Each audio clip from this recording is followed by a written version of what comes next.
아름다운 계절 4월입니다. 시 낭송을 통해 대한민국 국민 모두에게 삶의 희망과 유연과 힐링을 함께 하고자 하는 시낭송 천사입니다. 시를 포함한 명문장을 읽으면 가슴은 뜨거워지고 머리는 맑아집니다.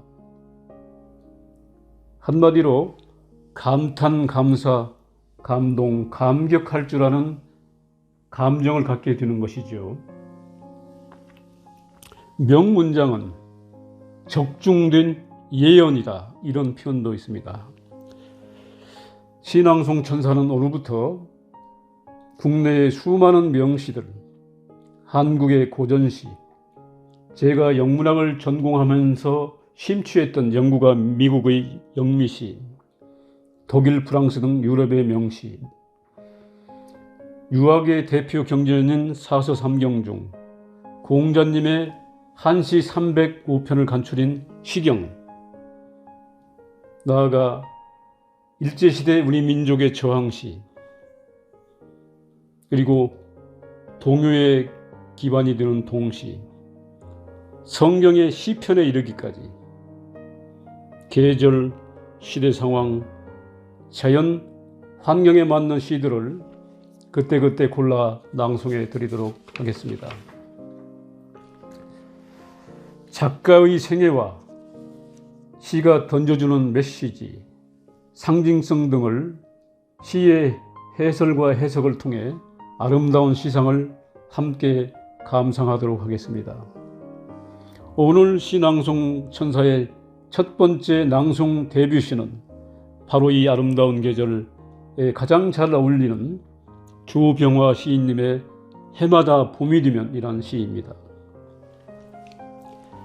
이 시는 1970년대 말 제가 중학교에 입학해서 입학 첫날 국어 첫 시간에 배웠던 시입니다. 그날 이후 이 시는 저의 학창시절 인생의 교훈이자 좌우명처럼 여겼던 시가 되었습니다.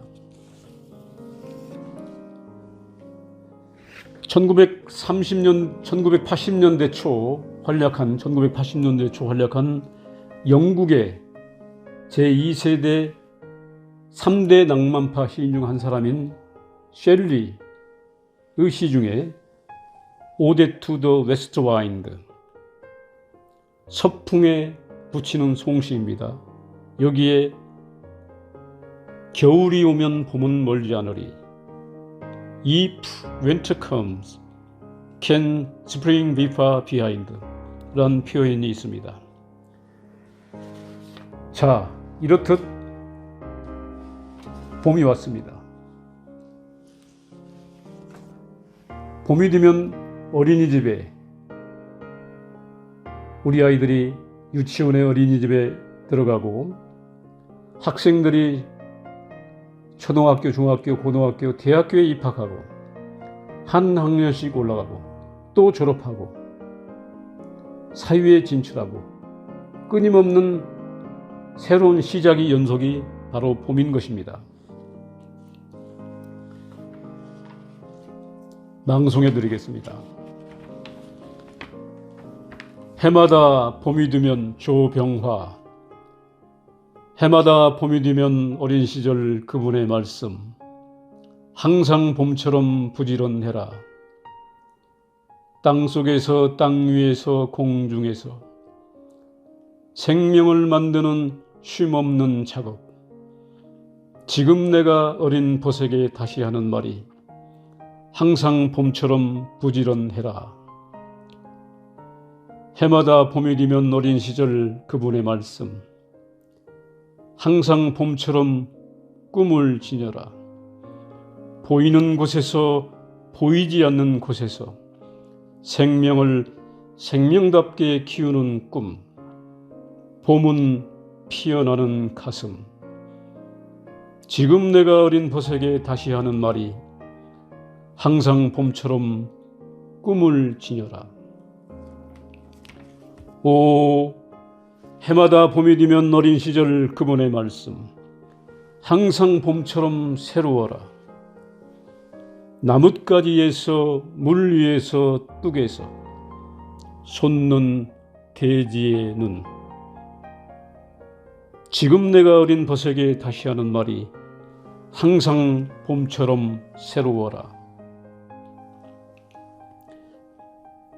이 시는 120권이 넘는 조병화 시인님의 시 중에서 1973년 어머니란 시집에 수록된 시입니다. 어렸을 적 어머니가 주신 교훈을 어머니를 2인칭, 3인칭으로 극존칭화해서 그분으로 표현해서 어머니에 대한 그리움과 교훈의 말씀을 표현하기도 한 것입니다. 양괄식, 은유법, 반복법 등이 적절하게 잘 사용된 시이기도 합니다. 조병화 시인님은 제가 살고 있는 천안에서 가까운 경기도 안성에서 1921년 5월 2일 태어나셔서 2003년 3월 8일 타계하셨습니다. 5월 2일 봄의 끝자락입니다. 3월 8일 봄의 시작점입니다. 봄의 끝자락에 태어나셔서 봄의 시작점에서 타계하신, 어떻게 보면 조병화 시인님의 생애 자체가 봄과 깊은 연관이 있지 않으셨나, 이렇게 해석해 보기도 합니다. 시인님은 삶과 죽음, 인생의 본질을 가장 쉬운 일상의 언어로 표현하셨습니다. 1938년 경성사범학교를 졸업하고 1943년 일본 스쿠바 대학교 물리화학과에 입학합니다. 귀국해서 경성사범학교, 제물포고교, 서울고에서 교사 생활을 시작합니다. 물리화학과. 그리고 중앙대, 이화여대, 인하대, 경희대에서 국문과 교수로 강의를 합니다. 그러면서 대학원장, 문과대학장, 물리과대학장, 물리대학장, 이렇게 자연과학과 인문과학을 섭렵했던 선구자적인 분이기도 하셨습니다.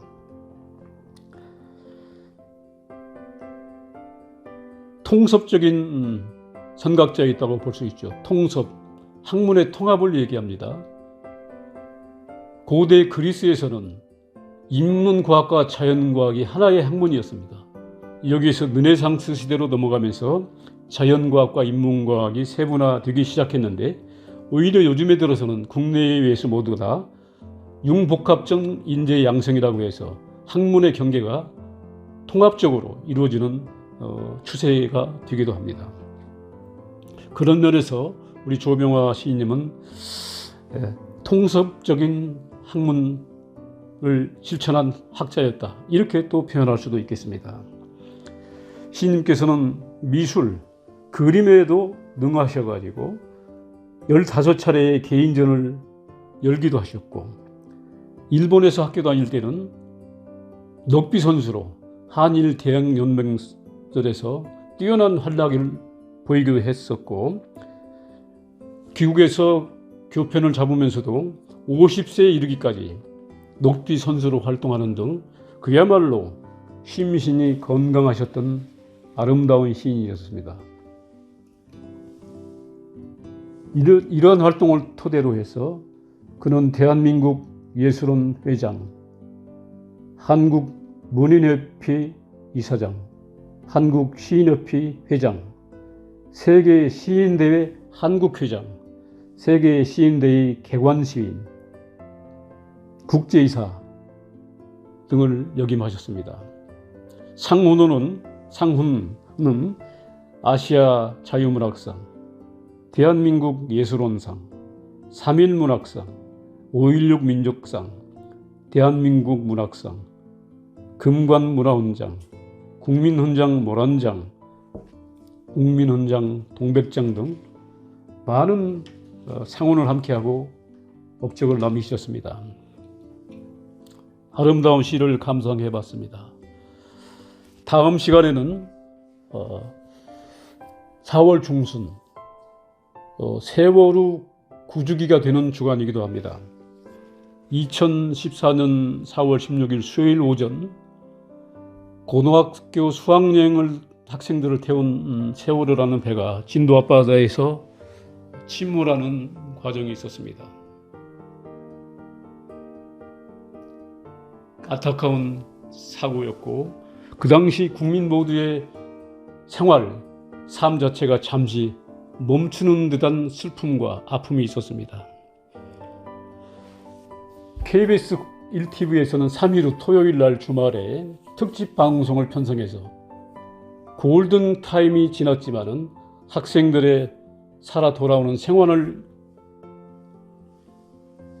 기리기 위해서 특집 방송을 했었는데 그 방송이 끝날 무렵 나레이터가 한민복 시인의 숨쉬기도 미안한 4월이라는 시를 낭송하면서 그 방송을 마무리하는 걸 봤습니다.